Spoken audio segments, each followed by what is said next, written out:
Okay. Good afternoon. My name is Dale Brosius. I'm the Chief Commercialization Officer and Executive VP of IACMI, the Composites Institute, and this is the October edition of Innovation Insights. So as we fully in the fall now and heading toward the end of the year, I hope that 2024 has been good for you, and that you've got big plans for 2025, and those include IACMI.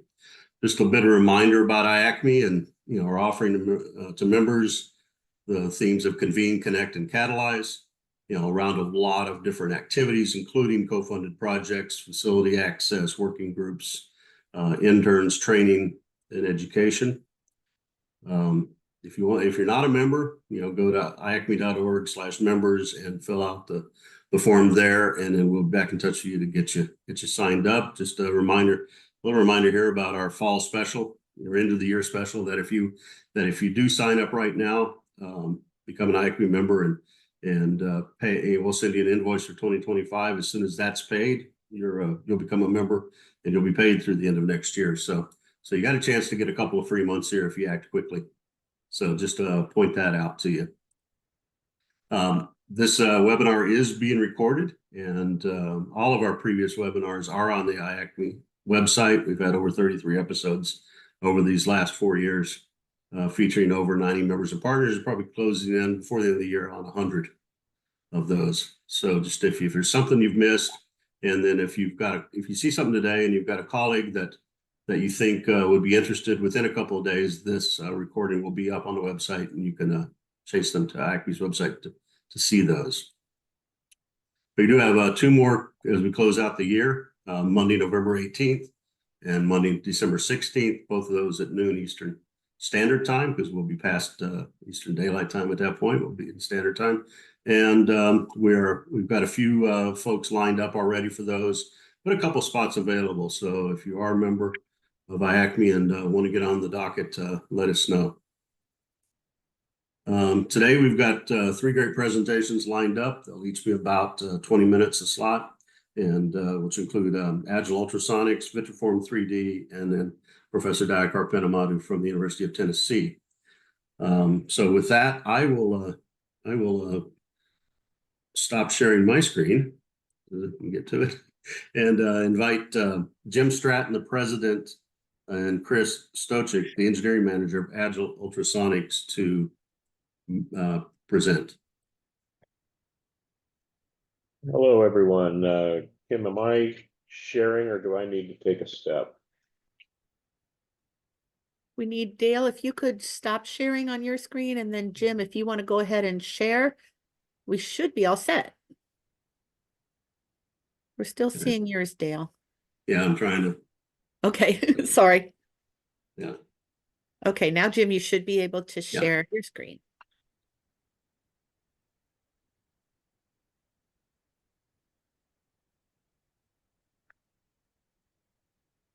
Perfect, thanks.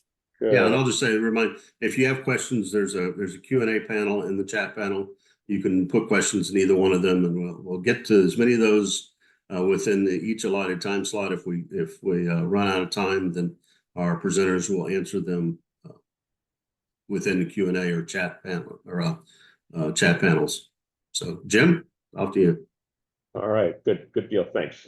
Thank you, Dale and Kim, for having us today. I'm Jim Stratton, Agile Ultrasonics. I'm joined by 2 of my colleagues, Chris Skocik and John Hurtle, and we are here to talk a little bit about Agile Ultrasonics, our technology, some data points that we have, a couple of use cases, and some opportunities that we think are potentially appropriate for this audience as we continue to advance our company and technology from an MRL4 to an FRL7 layer.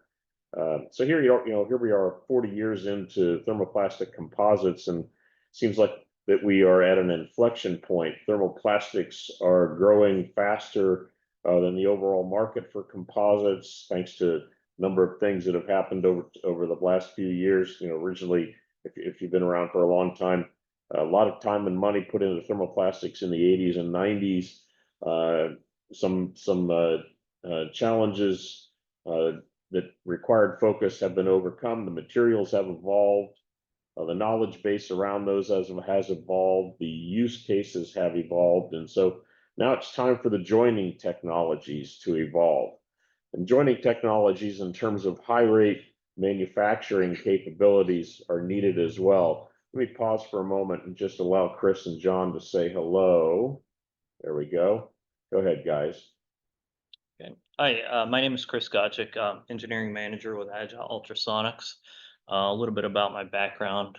I have a 20 years experience with NASA Goddard Space Flight Center and L3 Harris in environmental test and space simulation. More recently, I've been working in welding and automations as both a design engineer and as a consultant. Hi, my name is John Hurdle, a mechanical engineer. My history is primarily in the automation industry with a couple years of experience in ultrasonics.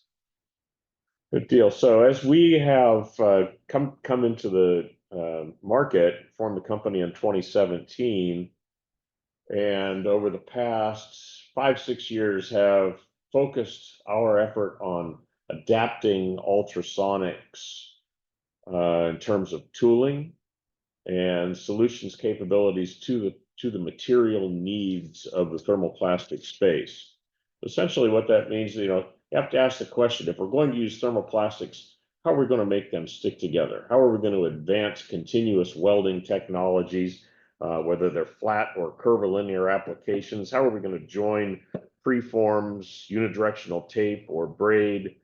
Is there a solution we can develop that will support high rate manufacturing for shaping, debulking, cutting, trimming, strengthening, and lightweighting? And then actually, what can we do to extend that to thermoset composite applications in terms of compaction and debulking and bagging? So let me highlight this video real quick and tell me if this will play for you all. This is Agile Ultrasonics, robotic end effector. John, why don't you tell us a little bit about this? Yeah, so this is our robotic end effector. This one that you see is running on a 20 kilohertz system, but we've designed them to be robot agnostic. That's through its own standalone control system. Does not need to operate on that. We've designed it to operate on 3-axis robots, 6-axis, Cartesian, Scaras, or even as just a standalone work cell. It's fairly lightweight. Depends on if it's a 20 kilohertz to a 40 kilohertz, but between 45 to 85 pounds. What that really helps with is enabling deployment on existing equipment and low capital expenditures if you need to get a new boat. And so what this really comes from is, the ultrasonics business has been around for a long time. Lots of applications in plunge welding and automotive and in consumer packaging and the foods business. The fact is that the mainstream OEMs are not niche developers that are optimizing ultrasonics for thermoplastic composites and other types of composite materials applications. That's where the opportunity for a startup comes from. And so what you might find if you've had any experience with mainstream OEM manufacturers is that they've got a catalog. They've got welders, and they would love for you to be able to select from that catalog in order to support your particular application. Well, there's been work that's been going on along those lines. Use what's available to be able to weld or shape or form thermoplastic composites. The problem is that you're not able to really do that without energy directors.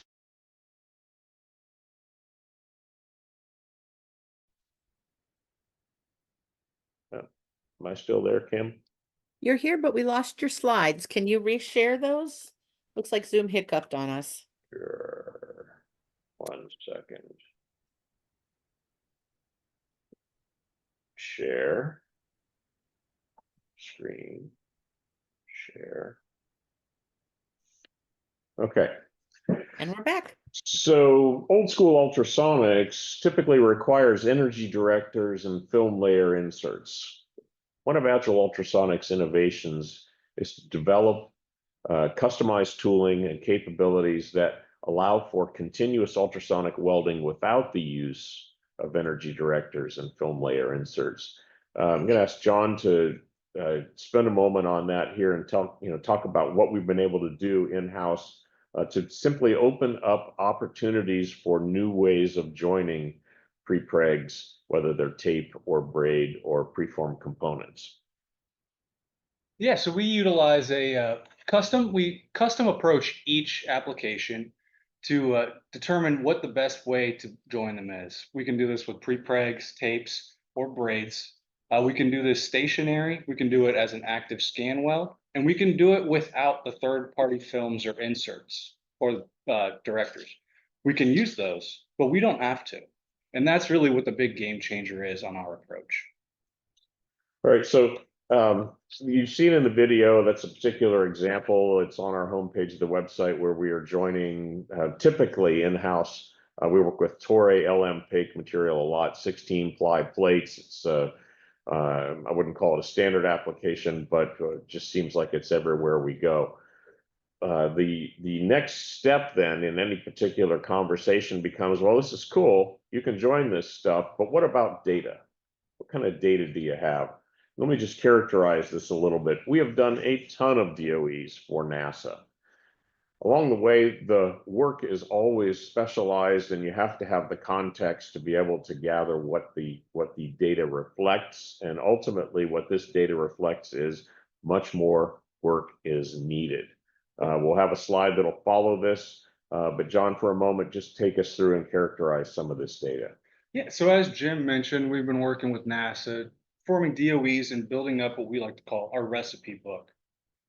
Some of the things that are of note on our data sheet here is the joining of double lap shear coupons utilizing unidirectional tape on the lower left. If you look, we have very low porosity, very nice clean join lines. And that's something we've been able to scale up outside of unidirectional tapes as well. Our work expands out into tapes and braids, and the braids shown here on the right, mainly just testing our speeds that we can do them at. All right, so this is where it gets interesting because state to state, program to program, there are organizations across the supply chain that look for opportunities. When you're MRL4, you get asked the question, what's it going to take to help commercialize the business? And we were asked that question. We've been asked that by Air Force, NASA, commercial businesses, and in Ohio, there's an organization called Parallax that administers a program called the Ohio Research Network. And in 2023, we were asked the question, what's it going to take to be successful? And we said, we need data. So we made a submission and were awarded this program for a 2,400 piece weld trial. Now it's specifically under the Welding in Space program, but the work is a combination of ambient terrestrial work as well as vacuum work. Chris, can you walk us through this a little bit? Sure. So let me start from the beginning. The OFRN 6 study is named Welding in Space. Our stakeholders include NASA and the Air Force Research Lab. It consists of a 2,400 sample study, welding high-performance polymer resins and high-performance carbon fiber reinforced polymers. So the four resins chosen by our stakeholders include PAIC, PEEK, PEC, and PEI. Agile Ultrasonics will weld these pure resin materials to establish baseline parameters, and then we will move on to preforms, braids, and tape composites. So the welding will be performed in a terrestrial environment as well as a simulated space atmosphere. Temperatures will be controlled to mimic those of a low Earth orbit or a lunar environment.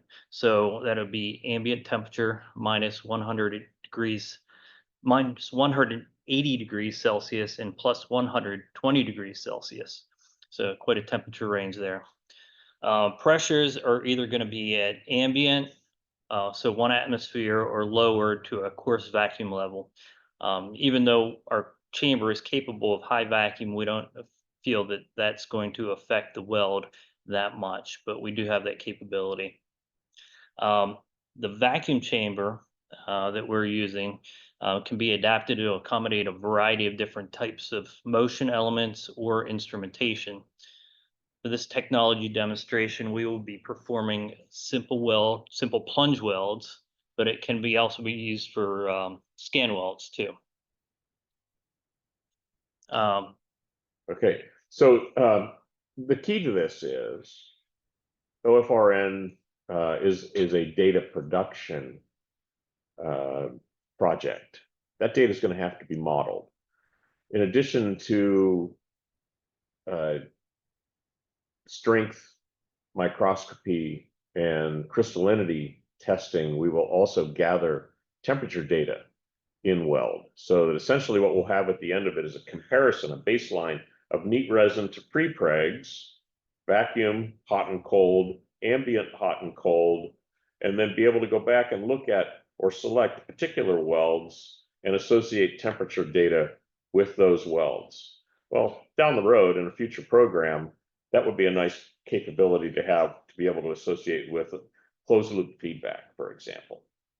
Our counterparts at NASA, stakeholders at NASA Glenn, when given the opportunity to express what desire they wanted to see us pursue with this program, said, get temperature data if you can.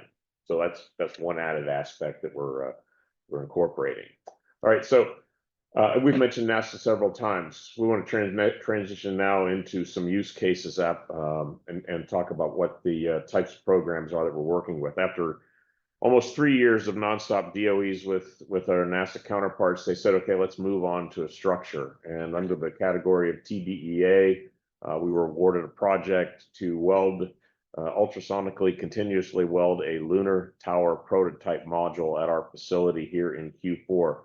These are very thick adherents, up to what, 52 to 58 plies thick, so about a 1/4 inch. The welds are approximately 4 inches long and 1 inch wide. And in support of that, we have had ongoing DOEs all year throughout 2024, including simulated moon dust.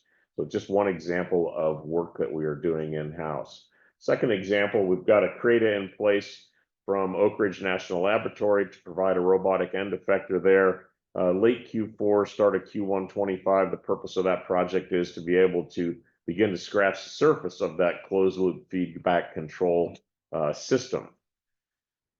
As you take this concept and move forward and look at what applications exist, when we think of Air Force, we think of collaborative combat aircraft and advanced air mobility applications. In an assembly environment, we want to be able to join stiffeners to skins, shape complex geometries, and advance high rate manufacturing capabilities.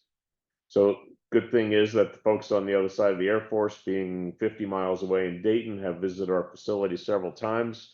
As we said a few slides ago, already received 1 award on the Ohio Federal Research Network program, and we do believe that we're in line to continue working with Air Force as we go forward. That said, the specifics of what one of those applications could look like is debulking. So if you want to use A&P woven braid for a component, the process then gets into the weeds pretty quickly. But the idea is, how do you overlay 1 ply of braid onto another and hold it exactly where you would like to hold it while shaping it, tacking it in place, and debulking it? So that is the approach that we've taken. It's not just to say we're going to work with Air Force, it's to narrow it down into specific applications, this being one example. So that being able to debulk or pre-consolidate braid into a curvilinear shape is a means of supporting high rate manufacturing. I'll change the topic really quickly here and talk about a couple of different things that we also see ultrasonics being able to do in the additive space. We did a project, and there's a paper on this. If anyone would like to receive it, we'd be happy to distribute it, where we continuously welded composite material strips to 3D printed parts. This was a very basic off-the-shelf project. We used composite materials from Avient, Center Street Technologies in Youngstown printed the part. The question was, how much stronger can we make the part in a bend test? In this case, we doubled the strength of the part in a bend test, and we left a lot of meat on the bone in terms of where we think that project can go. For example, we could add composite material strips to the underside. We could make the composite materials thicker. If the resins actually matched, you could print, add composites, and go on and on to make an ever more complex, lighter, stronger part. So if you take that application example of ultrasonic additive and pair it with 3D printing, the logical extension is what can we do to solve the interlaminar strength challenge? We've envisioned an ultrasonic tip that sits in front of the print head, makes contact with the sublayer, and warms that sublayer some degree to an optimal level to allow that hot material to be deposited on warm or warmer rather than cool or cooler. Increasing interlaminar strength supports lightweighting. You got a stronger bond. It supports lightweighting, and strengthening is a combination of supporting additional complex shaping. So the way that this comes together in terms of a transition from MRL4 to MRL7 is we continue to work closely with our supporters in the supply chain, material makers, research institutes, Air Force, NASA, as well as tier 1 component makers that we're not able to list because of non-disclosures, to the point where we also feel that there are program opportunities, whether it's individuals who are on this call right now or may look at it later, and certainly open to any feedback, comments, or questions at this point. Let me pause there. Any questions? All right, Jim.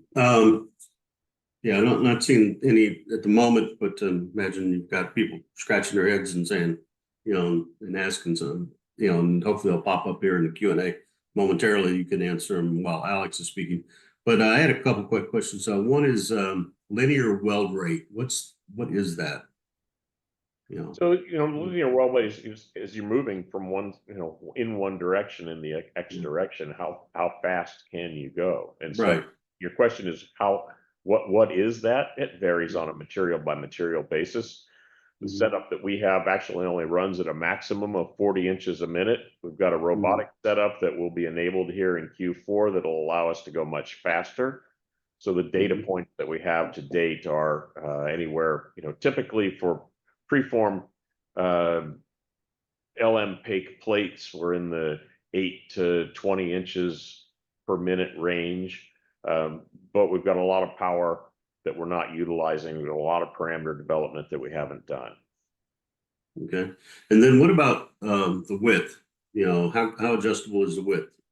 Yeah, so every sonotrode, sonotrodes are designed for the specific application. So the sonotrode being the metal tip that's making contact with the material, anywhere from 1/8 of an inch up to 13 inches in width. Okay. All right. Also, appreciate that. A lot of different shape options as well. Sure. Okay. Appreciate that. And I'm sure you're not limited to just high temperature thermoplastics. I mean, you could certainly weld polyamides and others. That might be in a lower melt temperature range, but okay. Well, appreciate it. Thanks, Jim. Again, if anybody's got any questions, throw them in the Q&A panel or the chat, and keep monitoring Jim and see what comes up there. Thanks. So thanks. If you want to stop sharing, we'll hand the floor over to Alex Stiles. Alex is the co-founder and CEO of Vitroform 3D, another IACMI member, and a relatively small startup. I'm sure he was going to give us a little bit about the background there, but some really cool technology. So Alex, floor is yours. Great. Thank you. Yeah, so it's a pleasure to speak to you today, and an honor. I had the opportunity during the IACMI members meeting this summer to explain just a very small amount about the company and what we do, but I'd like to take the opportunity today to go a little bit more into detail on our technology and what we are as a company. So my name is Dr. Alex Stiles. I'm the CEO and co-founder of Vitroform 3D.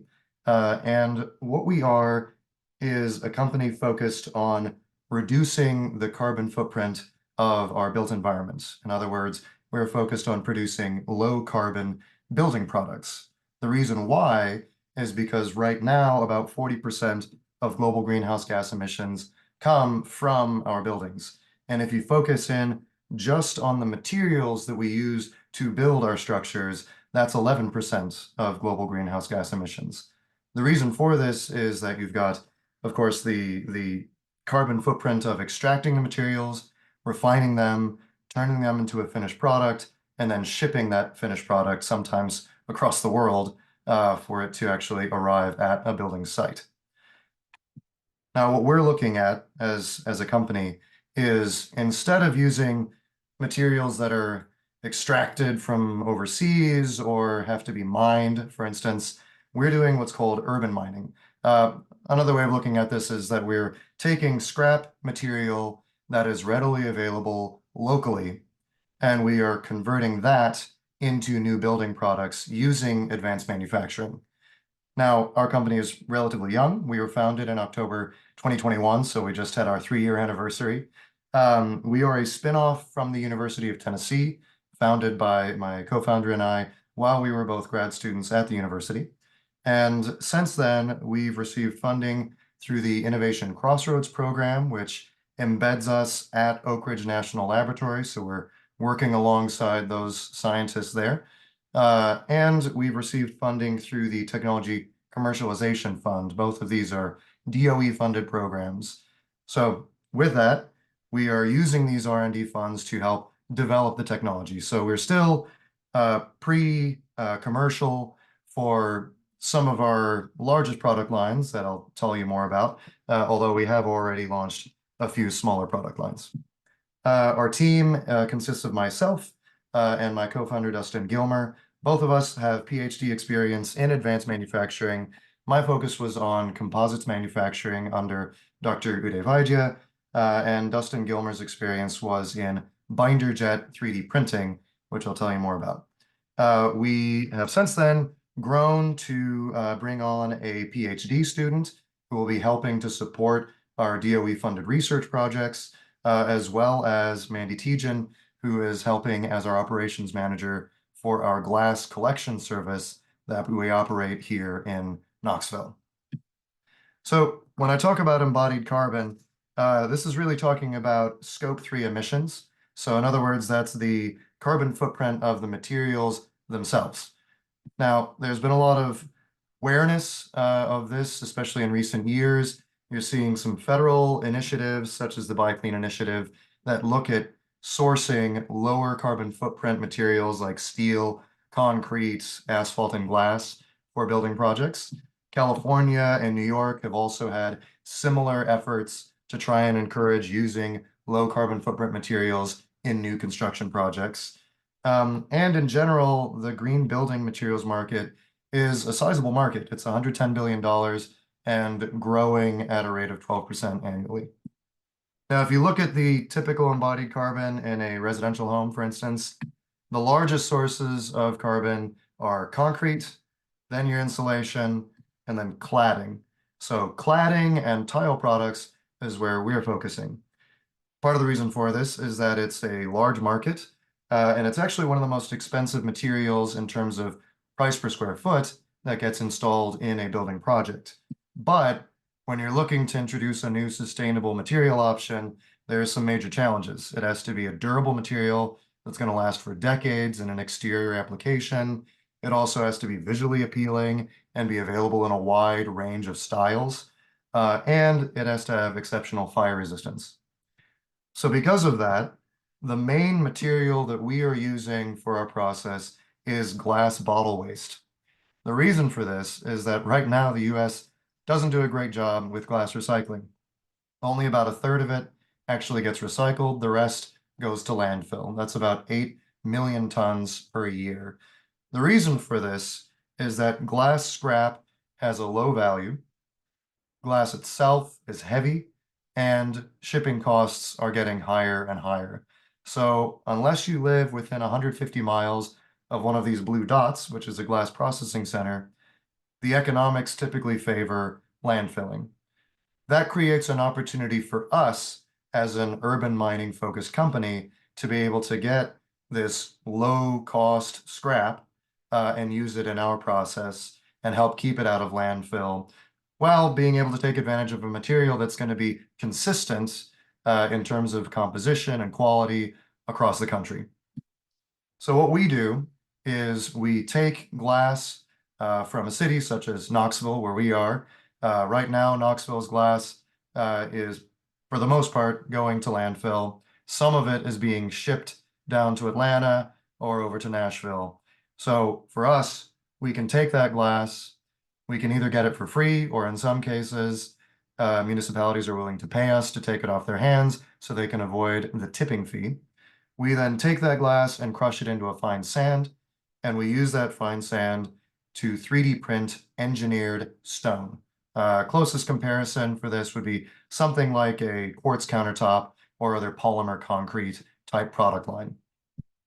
Now, a big advantage to using this scrap material is that the energy input to bring that back down to sand is very low. So we project that we'll have a 12 times lower carbon footprint for our engineered stone than something like a kiln-fired brick would have, for instance. And because we're using 3D printing as our manufacturing process, there are some inherent advantages. Not only can we get that low carbon footprint, you also have the advantage of using locally sourced materials, which helps us qualify for LEED credits. And if you were to compare us against something like, say, hardy board or a fiber cement board product, instead of having to retool your factory every time you want to introduce a new product line, all you have to do is change a digital file, and you can get detailed 3D textures. You can change those textures from project to project. You can incorporate company logos, for instance, in the side of a building, all at a low cost for that customization. Now, the process that we're using is binder jetting. This 3D printing method has been around for decades, but it's relatively niche. It's very popular in the foundry industry, used for making sand patterns and molds for sand casting. But it's also used in metal 3D printing, ceramics 3D printing, and even polymer 3D printing. It's a very versatile 3D printing process that is a powder-based process. It can be used to make detailed, small parts with high resolution, as well as large parts up to several meters long. So a binder jet process, in our case, for instance, we're using glass as the powder feedstock. You then have an ink that you use as your binder, essentially gluing the glass powder together. And for one of the binders that we're using, we then have to heat it up to get the binder to cure. And then we back infiltrate with another polymer to achieve that full part strength. So for example, I'll show you here. This is print running on one of our smaller research printers at ORNL. You heat up the layer of sand, deposit a fresh layer, spread that out with a roller. And then with your fresh layer, the inkjet module comes in and it deposits ink for your new layer. And that's binding the product together. And then after you've done your binder jetting, you have to go through a depowdering step where you remove all of the powder that is not your 3D print. On a small scale, this can be somewhat time intensive, but it can be automated for larger scale printing.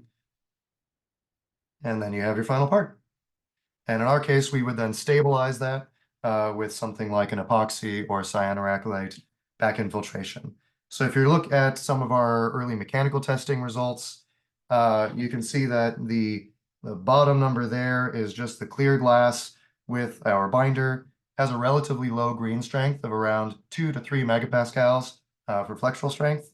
But then when you add in that back infiltration step, such as adding cyanoacrylate or epoxy, you can get strengths up to several times higher than what you would expect with a product like fiber cement board, which is the main product that we're competing against. So we're starting from a good spots mechanically.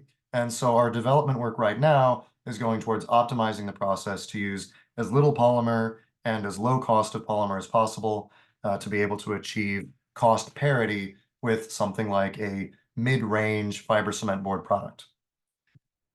So part of that is some of the technology that we are currently developing now, which is using a novel binder process, which is a UV curing binder that'll allow us to help streamline the process, eliminate some of those steps, and help keep that carbon footprint low while achieving high strength. So that is still under development.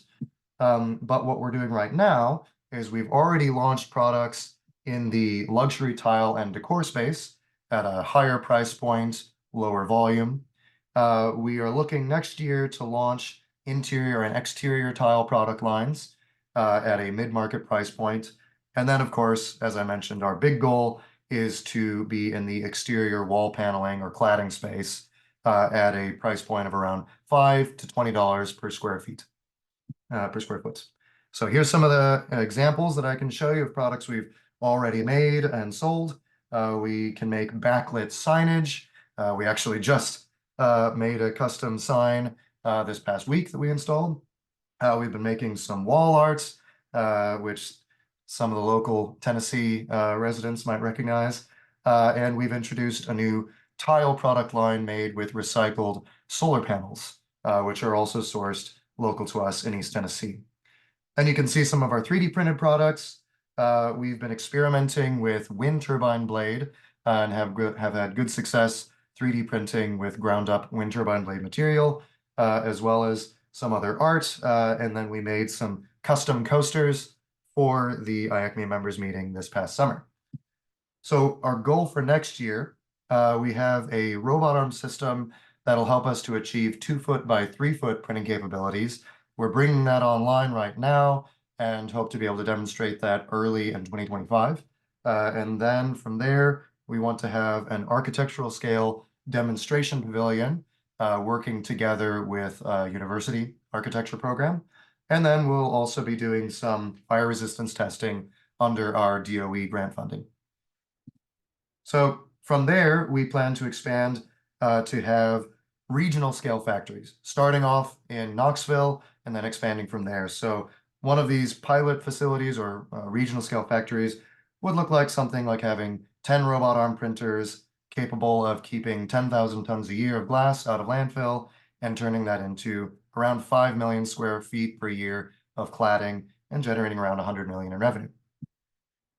We have launched as I mentioned, a glass recycling program here in Knoxville that I just wanted to touch on really quickly.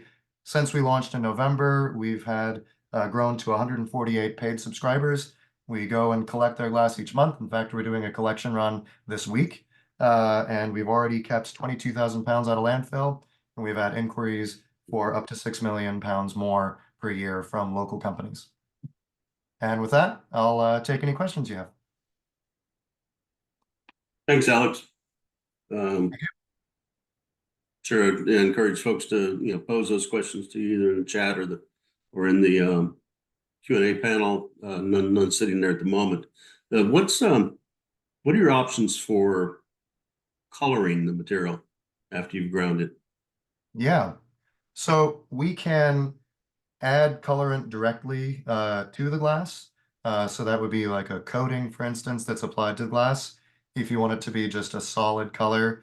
One of the great advantages of the UV printing technology that we're exploring is that UV printing can, by its very nature, print in full color. So we're really looking forward to exploring that. We're not there yet, but that'll be something for next year, looking into full color 3D printing where you can embed custom graphics into the prints. Have you looked at all at coatings, coating adhesions? How well do coatings adhere to the finished product? Yeah, so because we're using glass, it's already very similar to two products, to fiberglass. The composition is very similar, and silica sand. So we can use coatings that are compatible with cement. Those will bond with the glass because it has such a high silica content. And then we can also use coatings that are used in the fiberglass composites world, especially when we use a compatibilizer like a silane, for instance. Okay. All right. Well, appreciate that. And again, for anybody online who wants to ask some questions, put them in the chat, and we'll move on. Appreciate, great to learn a lot more about Vitroform 3D and the progress you've made, especially this last year. Okay. So our third and closing speaker today is Professor Dayakar Pinamadu. He's the Fred M. Peebles Professor in the Institute for Advanced Materials and Manufacturing Chair of Excellence at the University of Tennessee, Knoxville. And Dakar is an old hand at using Zoom as a professor, so he's already loaded up and take us away, Dakar. Thank you, Dale. Yeah, it's my pleasure to share some of our ongoing research here at the University of Tennessee, Knoxville. Most of this work has been done by two of my PhD students, Dr. Matt Kant and Dr. Vivek Chawla. So if this is of interest to you, we'll be happy to send publications from their PhD work. I want to present the nano tensile testing and indentation testing, how it can be useful for us in fiber reinforced polymers and composites community. Usually, anytime you use the word nano, it's considered to be somewhat irrelevant to what people do at manufacturing length scales. And what I'm hoping to present today is to show you that a lot of the information we can derive from these innovative approaches are actually very relevant to helping us understand the problems we have had for a long time. So I'm going to use it as a case study, some of the work we did for Office of Naval Research related to understanding the degradation of marine composites and sandwich structures. So hopefully as we go through the example case studies, then we can relate to each of you in terms of your own application spaces. As is expected of us from academia, if we don't show you how to universalize some results, then we're really not doing our job very well. So even though we're going to be talking about a material system, but we need to have an environment in which we can extend these results to all of the materials of interest. As example, the first speaker talked about the high temperature thermoplastics. So there's a lot of interest there. Many cases, the fiber reinforcement sizings have not been optimized for those peak and PEC systems. So a lot of the studies that we're going to show as examples today can be easily extended to helping next generation aerospace composites.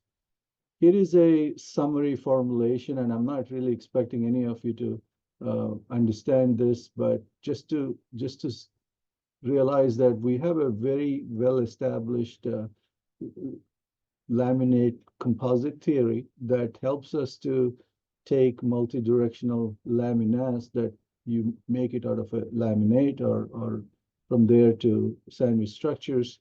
And through these ABD matrices, which are basically functions of elastic constants and the thickness of the materials and how far they are from the mid plane, you can pretty much relate the external forces and movements, in this case, NM and basically NS, and relate that to the reference plane strains and the curvatures. So if you apply external forces and bending moments in this case, or twisting moments, you choose a certain layup sequence, certain fiber reinforcement, certain resin interface, certain fiber volume fraction, and certain sequence of layup, and we get these ABD matrices, and then you determine these reference strains and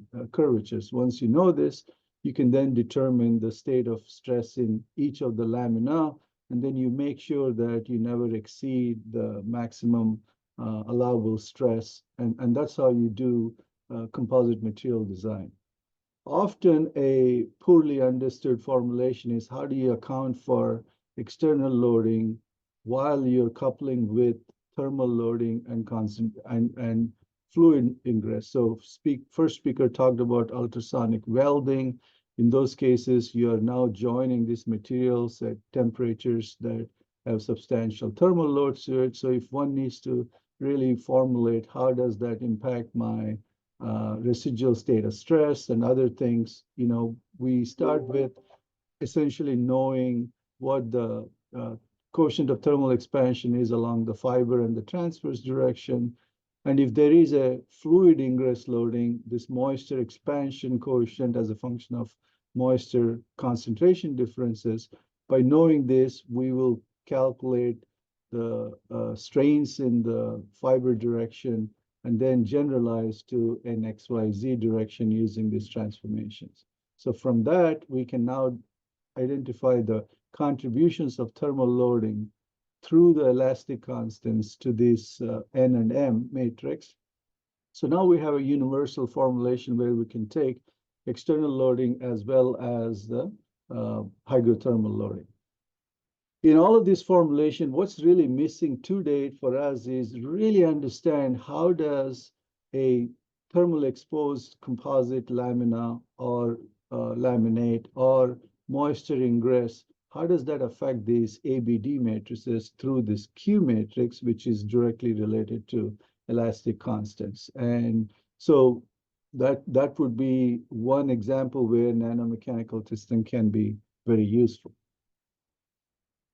So for the case study we're talking about, this is a carbon fiber vinyl ester system. Carbon fiber was manufactured by Toray. It was custom sized for optimized interface with vinyl ester resin system, which is not easy to do for those of you who have been in this space. And this was also infused with a brominated vinyl ester system for fire retardancy, which is important for naval applications. So essentially what we were studying was a comprehensive understanding of how does these materials, when they're manufactured using processes of relevance to Navy, which would be vacuum assisted resin transfer molding process, how does the properties vary as a function of time and exposure to relative humidity and temperature. These were non-crimped fabric, so you have basically a difference in microstructure because of the stitch pattern. And typically we were working with 600 grams per square meter type aerial density to build up thick sections. So from a nanomechanical testing part, what we are really interested in is what happens to carbon fibers themselves, what happens to the resin itself, and more importantly, what happens to the interface between the fibers and resin. So that would be what we will call a micromechanical scale. And now what happens to these lamina interfaces with interlaminar shear type exploration. So the requirement from US Navy's recent expeditions, especially to very cold regions, which is of high interest for Navy, is trying to explore the temperature extremes of -80 C to +80 C. So that's the loading profiles, and obviously it's a naval structure, so we have to consider the role of moisture. So the step one was for us to figure out what are the mechanical properties of these fibers for this given sizing and at a single filament level. These are very, very difficult to do, but there's really no other way for us if we really want accurate data to integrate in global understanding. So this is a nanomechanical testing system we use at University of Tennessee. So the most important aspect of single filament testing are two things. One is that the resolution of your load cell. So what is the smallest axial force you can measure to with. Again, the second thing is the displacement resolution. And then the equally important aspect is how do you mount these single filaments so that the fiber in the loading axis is perfectly aligned both in plane and out of plane. So we take extreme cautions to come up with suitable templates that will accommodate that type of alignment under optics before we actually use this system. And the way this system works is on the top actuator is stepper motor encoded. So it has a precision on the order of microns. And the bottom axis is controlled by a nanomechanical testing system, which is basically the head that is used in nano indentation systems some of you are familiar with. This has a nanonewton and nanometer displacement resolution with capacitance plates. So the beauty of this is we can apply very large deformations on one side of the fiber. Other side, we have a PID algorithm which says locate where you are, keep where you are, find out the force required to do it. So that's our load cell. And then we also on top of it do dynamic mechanical analysis so that we can in real time, while it is deforming, measure both the storage and loss modulus. So here is an example of one of the carbon fibers, which basically on the right-hand side, you're plotting axial stress. So this fiber hasn't failed here yet. So we're increasing the stress to, in this case, 1.6 gigapascal or 1600 megapascal. And while we're applying the extensional stress, we are doing a dynamic mechanical analysis with different amounts of cyclic loading, small amounts. And that way, by knowing the phase shift between the applied force and the response of the displacement, we know the storage and the loss modulus.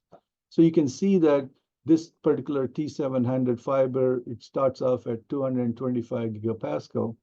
But what's been completely missed in the literature in single fiber testing is this very, very measurable and repeatable trend of modulus increase with strain till it reaches failure. In this case, we haven't reached failure yet, but essentially you start at 225 GPa, and for T700 fibers, you actually go somewhere between 300 to 325 GPa before it fails.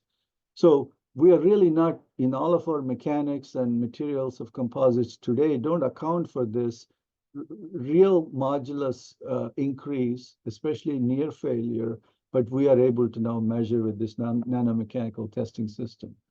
If I now show you for a variety of Toray fibers going from T300, T400, T700 to very high modulus fibers, M50J, you can see that the initial modulus of very high modulus, in this case M50J, starts at 450 gigapascal, and then strain to failures decrease as you increase the crystallinity of these high modulus fibers.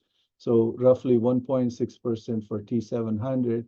And then we now have a very precise mathematical model for how to model these single fibers. So we were able to now do that as a function of exposure. That's beyond the scope of this presentation, but I wanted you to see that similar testing can be done, for example, with novel precursor-based fibers, recycled carbon fibers as a function of whether it's a pyrolysis or solvolysis or combination. But we have the ability to very, very precisely measure these single fibers. Typically, when you measure these fiber properties, we measure at multiple gauge lengths, and then we look at the Weibull distribution of it. So typically, we're talking about 150 to 200 single filament tests before we can comprehensively characterize them. So in addition to that, the next goal was, does the fracture toughness of these fibers change? So in this case, we take single fibers, we create focused ion beam-based notches, and you can see an example of a cross section before failure here, after failure here of a single fiber. And then we apply exactly the same nanomechanical testing, because you still need to have very, very high precision load cells to make these measurements. So for example, a failure of a small notch size less than 200 nanometers could be less than 50 millinewtons. So you cannot be using just the traditional mechanical testing systems to probe this. But what we found with this testing is that you have a core sheet structure. So basically, this comes from the degree of oxidation that actually happens during the stabilization phase. And you can see very clearly that without any arguments, we can precisely quantitatively estimate what the fracture toughness is inside the core and in the face, and then what is the size of the core sheet. So the key findings from fracture study are that we are able to quantify what the fracture toughness is, and we could also determine as a function of manufacturing process, what is the fracture tough, core sheet size range as an example. So now relating to some macroscopic properties. So we talked about CF carbon fiber vinyl ester systems. One of the major poorly studied composite mechanical properties is compression. And compression is really important for many applications. In this case, we are showing combined load compression testing.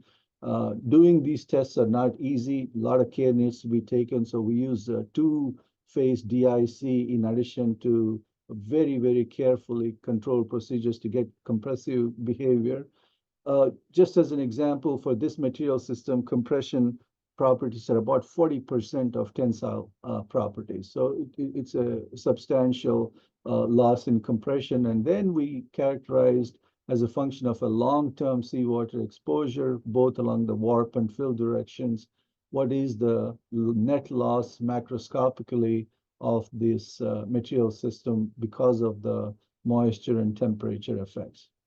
What we wanted to study was what is causing it. So now we took the same samples and were able to develop a very novel testing system here where we can take individual carbon fibers and make thin films out of it with very careful manufacturing process conditions. In this case, this happened to be a fib notch, focused ion beam notch, and we can take individual fibers and using nano indentation appropriate tips, we can push the fiber out, we can measure the force displacement, and from that, we can calculate directly the interfacial shear strength.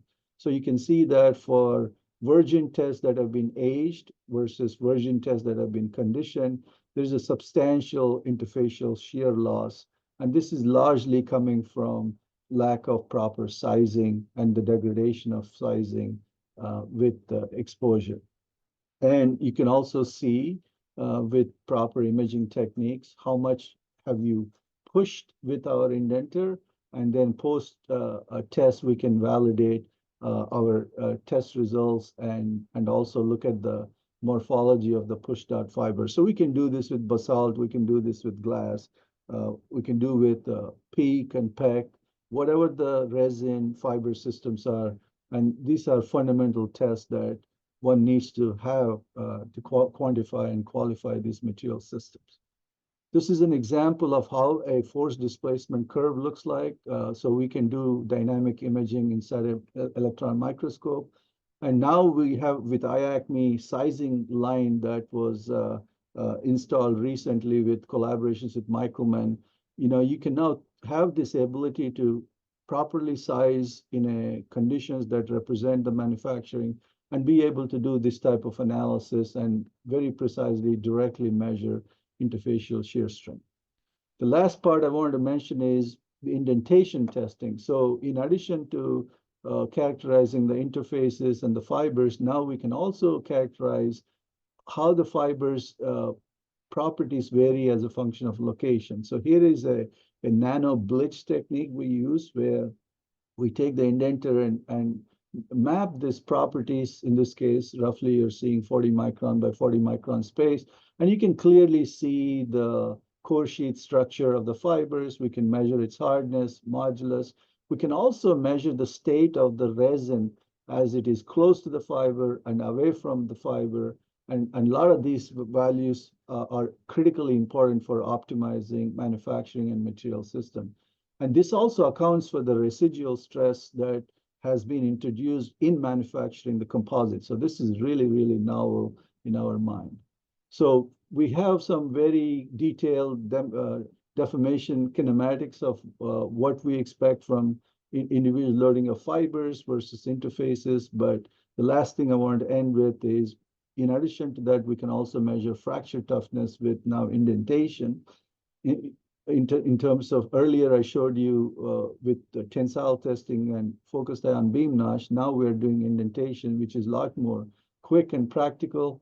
Here is some example results, but I wanted to kind of end with T300 to M40J, how precisely we can measure the variation of loss of fracture toughness. And this becomes very important for formulating for theory. So in conclusion, these methods are exceptionally useful for developing next generation fiber composites, and very, very powerful tool to assess the state of the resin, fiber, and interface, and in its final form. So with that, I'm going to yield back to Dale. Thanks, Dakar. We're kind of hit the end of our hour. Very interesting stuff. And I got one question for you. Is you started out with this as a case study for the Navy. Yeah. Okay, and after you did all this, what did it tell you? distill it down for us.